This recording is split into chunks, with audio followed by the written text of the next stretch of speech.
भीमसैनिक शहीद सोमनाथ सूर्यवंशी यांची ज्या पद्धतीने हत्या झाली त्यांच्या कुटुंबियांचे समर्थन करण्यासाठी दलित पॅंथरचे नेते दीपक केदार हे परभणीमध्ये दाखल झाले आणि ते त्यांच्या कुटुंबाच्या समेत ते चर्चा करीत आहेत, त्यांचे सांत्वन करीत आहेत. त्यांच्याबरोबर शहीद भीमसैनिक सोमनाथ सूर्यवंशी यांची आई आहे आणि बाजूला त्यांचे बंधू पण आहेत आणि त्यांचे सांत्वन करताना दीपक भाऊ केदार हे बसून आहेत. आपण बघू शकता की ज्या पद्धतीने परभणीमध्ये डॉक्टर बाबासाहेब आंबेडकर पुतळ्याजवळ संविधानाची प्रतिकृती त्याचं अपमान झाला आणि त्या विरोधात परभणीमध्ये निदर्शने करण्यात आली आणि त्या निदर्शनाच्या वेळी सोमनाथ सूर्यवंशी यांना अटक करण्यात आली.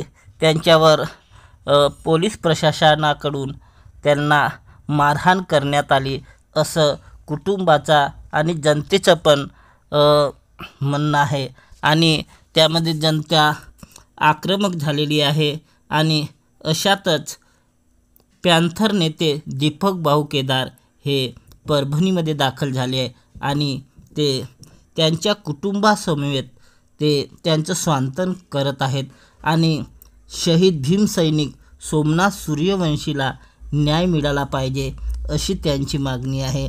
आपण बघू शकता की यामध्ये दीपक भाऊ केदार आहेत आणि त्यांचे मातोश्री आणि बंधू पण भीमसैनिक शहीद यांच्या दीपक भाऊ केदार यांच्यासोबत चर्चा सुरू आहे आणि जो सोमनाथ सूर्यवंशीवर जो अन्याय झाला तसा अन्याय कुणावरही होऊ नये अशी त्यांची मागणी आहे. आणि मुख्यमंत्री देवेंद्र फडणवीस यांनी त्यांना 10 लाखाची मदत म्हणून मंजूर केले होते, परंतु सोमनाथ सूर्यवंशी त्यांची आईने ते नाकारले आहे.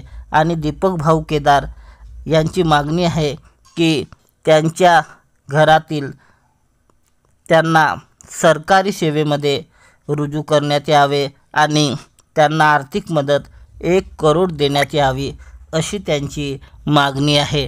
आणि आपण बघू शकता की दीपक भाऊ केदार यामध्ये त्यांचे सांत्वन करत आहेत.